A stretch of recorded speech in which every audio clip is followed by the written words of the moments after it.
go to the 8th inning in an 8-1 game. A lot of good things happening for the Dodgers tonight. About to have another one. David Price is on the mound warming up to return off of the injured list.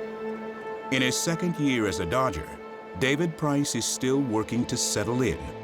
When the pandemic hit soon after he'd been traded from the Red Sox, he opted to sit out the 2020 season. This year, a hamstring strain kept him off the active roster for a few weeks.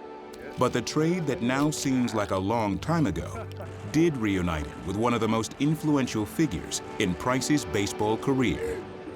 We have a lot of history with David, a lot of respect for him, and so I love the kind of poetic justice of us coming back together. And when I called him after the trade, I said, I told you when we drafted you, we were going to win a World Series together. Yeah, you look good in Dodger blue, don't they?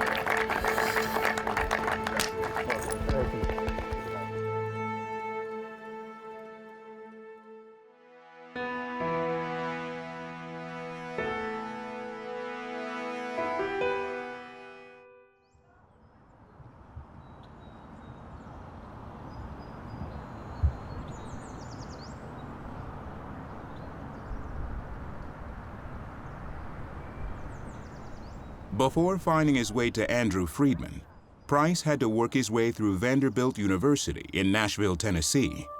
Having started in high school just 30 miles down the road at Blackman High, Price was drafted by the Dodgers in 2004. He didn't sign, taking his high school ERA of 0.43 and a trio of no-hitters to one of the most respected and successful men in college baseball. Actually, the first time I ever saw David he was on our field my first summer at Vanderbilt, and it was a summer game. I saw this 6'4", left-handed kid. I just went down to the coach after the game and I asked him, I said, tell me about the left-handed kid playing shortstop. And he said, yeah, he's probably the best pitcher in the state of Tennessee. He says, you don't know him yet? And I said, no, I don't. He said, well, it's a kid named David Price. He says, but you don't have to worry about it. He said, because number one, he won't go to Vanderbilt. Well, it just drove my motivation to try to find out more about him. So I called his dad and found out more about David and said, would your son have any interest in sitting down with me and talking about Vanderbilt University? And he said he definitely would.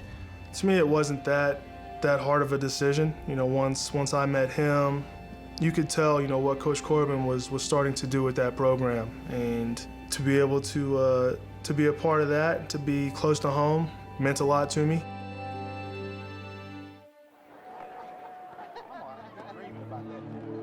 The transition from Blackman High to Vandy was not a smooth one for the 19-year-old from Murfreesboro.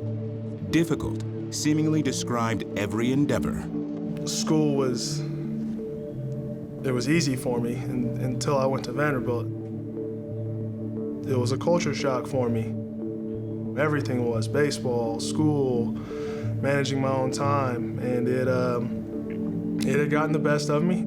I think for him it was eye-opening and something that he had never been faced with before, because the reality is everything that he had ever done, whether it was baseball, basketball, or academics, came very easy to him. But this was something where he was going to have to open up his brain a little bit and challenge himself, and that was not easy. There were a lot of hurdles to his growth. Struggling to find success on the diamond or in the classroom in the fall of 2004, Price had had enough.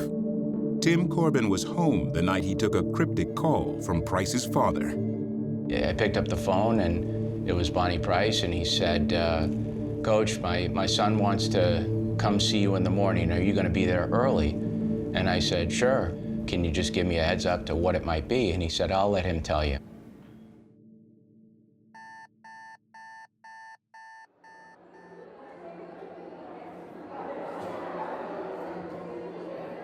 He came in, he sat in a chair right across from me, and his eyes were swollen from not sleeping, crying, just upset.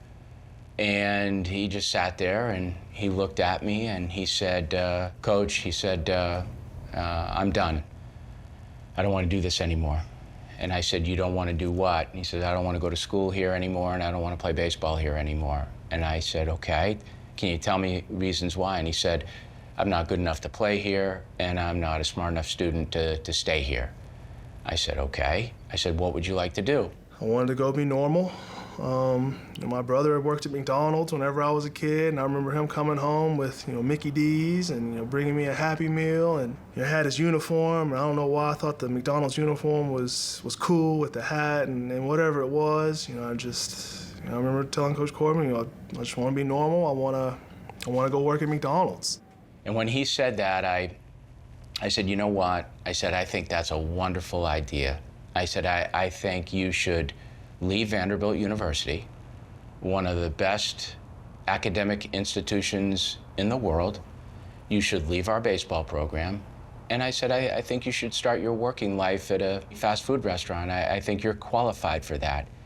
And I remember when I said that, his head was down, and then he brought his head back up and he said, you mean it? And I said, of course I don't mean it. I said, I'm being facetious. I said, I don't mean any of that. I said, I think you're making a huge mistake, and here's why. Price stayed, and in weeks, according to Corbin, he'd made the transition. That first season, he earned freshman All-American honors and never looked back. With an 11-1 record as a junior, he led the nation in strikeouts with 194. If there was a college accolade to win, Price won it. At the major league level, the Tampa Bay Rays, having nothing but losing seasons to show for their first 9 years of existence, trusted the future to a 30-year-old Friedman, who was in his second year as the team's general manager in 2007. Yeah, Tampa Bay Rays were just a traditional expansion franchise. I think we got spoiled because we saw the success the Colorado Rockies had, and of course Arizona Diamondbacks. It was taking longer for the Tampa Bay Rays. They weren't spending money. They want to do things very methodical and really focus on that draft. All right, so we just got about a minute left to go. It seems like when you're looking... Going into that year, we were pretty dead set on getting a position player. And David was on our radar, but a little bit kind of on the outside looking in. And, the body of work, what he did that spring, he just kind of vaulted himself to the top of our board. Clock winds down. Time to go back up to the stage to the commissioner, Bud Selig. With the first selection in the first round of the 2007 first-year player draft, the Tampa Bay Devil Rays select David Price, a left-handed pitcher from Vanderbilt University, Nashville, Tennessee. When I went to Tampa to sign my first professional contract, I remember meeting Andrew. I remember thinking just how young he was, how young he looked. At the same time, I could see, how intelligent he was and how baseball savvy he was in the mind. A little history going on right now at Yankee Stadium. We are going to see a keeper, David Price. And here we go. Friedman's savvy withstood the challenges of the past with a turnaround season in 2008. Called to the big club that September, Price pitched in 5 games that month. 2 more relief appearances in the American League Championship Series against Boston tallied 1 scoreless inning. And Price viewed Game 7 and the Rays' chance to get to the World Series as a game he would more than likely just watch from the bullpen. We are back at Tropicana Field in St. Petersburg, Florida. A beautiful night outside, 75 degrees, 72 degrees here inside the Dome for Game 7 of this American League Championship Series. Heading into Game 7, and I was about to walk out the door, and I told everybody, all right, I'll see you after the game. There's no chance that, I'll be pitching in this game. We have all the starters are going to be down there. All the bullpen guys are ready to go. So, I definitely, figured I'd be at the bottom of the totem pole, whenever that bullpen phone rang. Ground ball in between home. And will the Rays defense cost them dearly late? The door is open in the 8th inning. Top of the 8th inning was crazy. So Bradford walks Euclid to load the bases. I believe we used a total of 5 pitchers in that inning, including Garza. And, you know, Joe kind of looked at me and asked me, are we going to be able to do this, or can we do this? And I said, we can, if you don't mind having David Price standing on the mound in the 9th inning of Game 7. And he said he didn't, and I didn't either, so that's the way that we went. The stage is set for J.D. Drew. Bases loaded for Boston in the 8th inning, but there are 2 outs. Well, and a welcome to the big leagues moment. As much time as we'd kind of spent around him and just observing, we felt as confident as we possibly could. But until you put someone in that situation, you don't really know. It's like, okay, it makes sense if you use them right, but be careful because, you know, he's your ace of the future. Price was the winner in Game 2. The irony of that is he won a postseason game before he won a regular season game in the big leagues. What a spot to put this young man.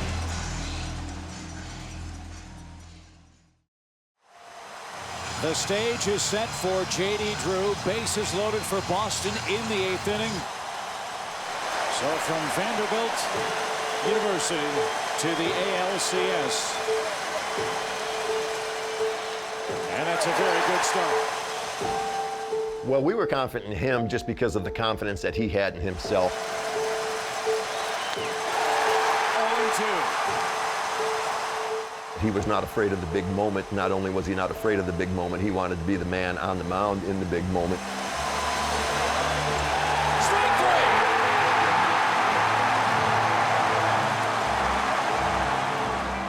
I remember being extremely fired up. You know, I get back to the dugout, and I figured that was going to be it. One of my biggest fears as a pitching coach is when you put somebody into one of those huge moments like that was, bases loaded, 2 outs. A lot of times when somebody gets out of that big moment, you're reluctant to run him back out there just because it's such an adrenaline moment. So I went over to him almost immediately just so he didn't settle in on the bench and think that his job was done. I said, you're going to finish this thing out. And I was like, okay. So went back out for the top of the 9th, walked the leadoff man. And the tying run potentially to the plate with nobody out. But he settled back in pretty quickly.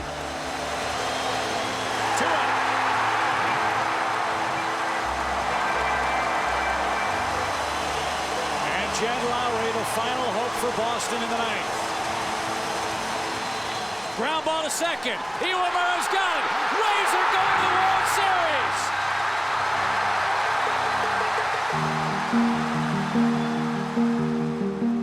Being on the bottom of that dog pile was probably one of the most special moments of my life. See the pure joy and happiness on those grown men's face. You know, to me that was everything I needed right there. You know, just to know that you can be that happy and it makes you feel like a kid again at the highest level of baseball.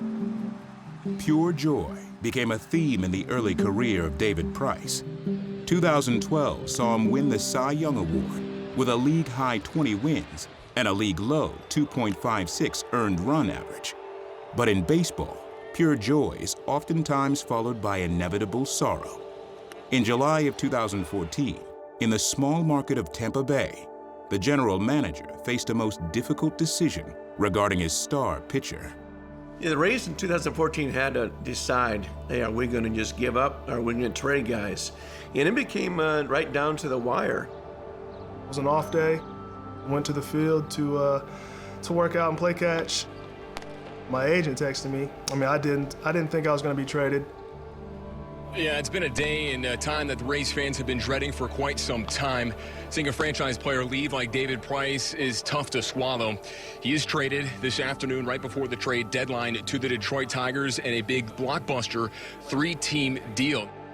Trading David was extremely emotional for all of us. You know, it was just kind of a state of, you know, the union for us in terms of, you know, just being a smaller market team, but that doesn't cut into the emotion of it. And I just remember calling him and just how emotional both of us were during it. You know, we were both just crying on the phone. It was tough, it was. I was probably still very naive to think that I was gonna be a Ray for life. You know, that was what I wanted. I want to introduce officially to you the new pitcher for the Boston Red Sox, David Price.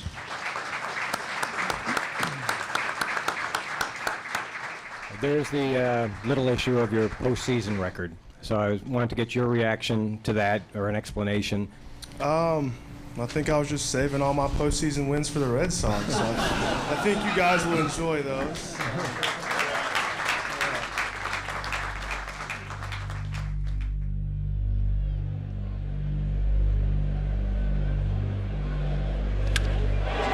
Into right field, well hit.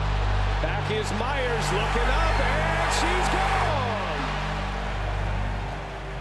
gone! When David Price joined the Red Sox in 2016, he'd won more than 100 regular season games and a Cy Young Award. But a dismal postseason record haunted him. That's into left center, a hit! Every game I started, I lost. Every game I started, my team had lost. And to me, that was the most concerning thing. I didn't want, my teammates to get caught up in that. That's what I tell them. The day that I pitch, we win. It doesn't matter, when it is, who we're facing. And it was just tough to move on when you're, the first question I was asked when I signed in Boston was about playoffs, and if I thought I could win, in the playoffs. And a drive in the left field. That ball's hit well. And that is going to be off the monster. And that's going to be it for David Price. Worst case scenario for Boston. It just can't happen. But 2 years later, nothing had changed. With an 0-9 mark in 11 playoff starts, Price surprisingly got the call against Houston in the ALCS. The Sox were up 3-1, but starter Chris Sale was a late scratch, and Price had the opportunity to flip the script. I think in all of Boston, it's like, oh no, we don't like Price's postseason resume. He's going to give it up. And he pitched lights out, and he changed the whole postseason in that performance.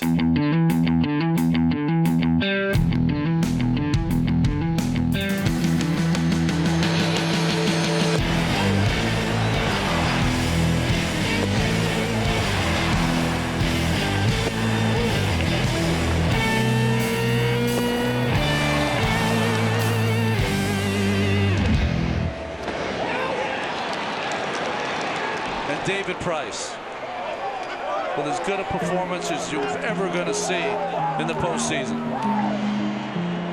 Kimbrel deals in the air, deep left field, hit well. Benintendi on the run. He's got it! And the Boston Red Sox are headed to the World Series. And look at David Price. I mean, what a burden lifted for him in his 12th career postseason start, his first ever win.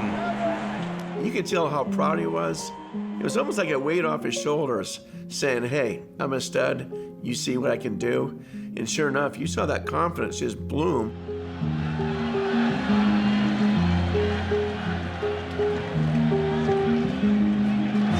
Kemp reaching for it. Devers to his left. A 1-2-3-6. David Price outstanding again. To me, it was never about proving anybody wrong or, obviously you want to change the narrative because the narrative was just built on a ton of failure. I knew I could be successful in October. I just hadn't done it yet. Well, David Price goes for Boston. A little bit of a curveball. We thought it was going to be Chris Sale, but Alex Cora goes to Price on short rest. And guys, he went from being, potential GOAT, villain, whatever. He's been amazing his last two starts, and now maybe even the MVP if he pitches well tonight. Struck him out. 0-2, back to Price. What a night. It's all David Price in Game 5. To me, it was all about proving myself right. Like, I knew that I could be extremely successful on that stage.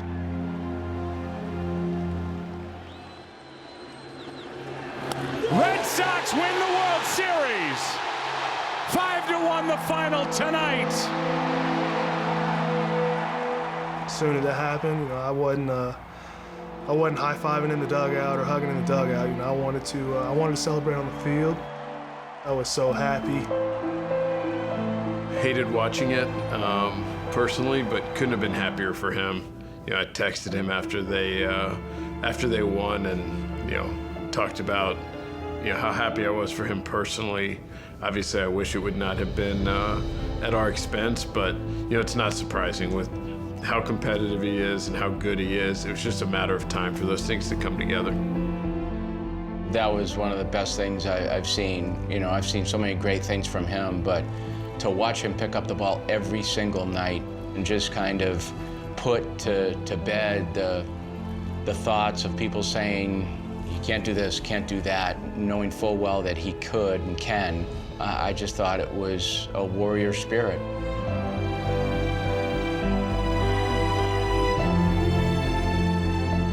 Your teammates speak so highly of you. What does it mean to you to be a great teammate?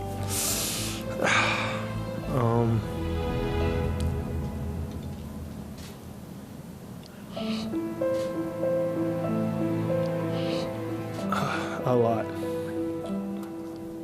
I mean, this is a game we get to play. It's the relationships that you make, while you do this, while you play this game that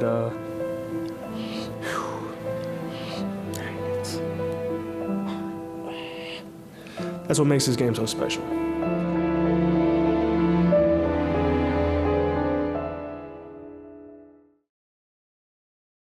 Yeah, these are the portions of a game that managers love. Dave Roberts now able to use pieces that he wants to kind of keep relevant or break back in and get on track, and that is David Price. Varsho looks at strike three. Bullseye from Price. Never motivated by a negative, vengeful energy, David Price pitches to prove himself right.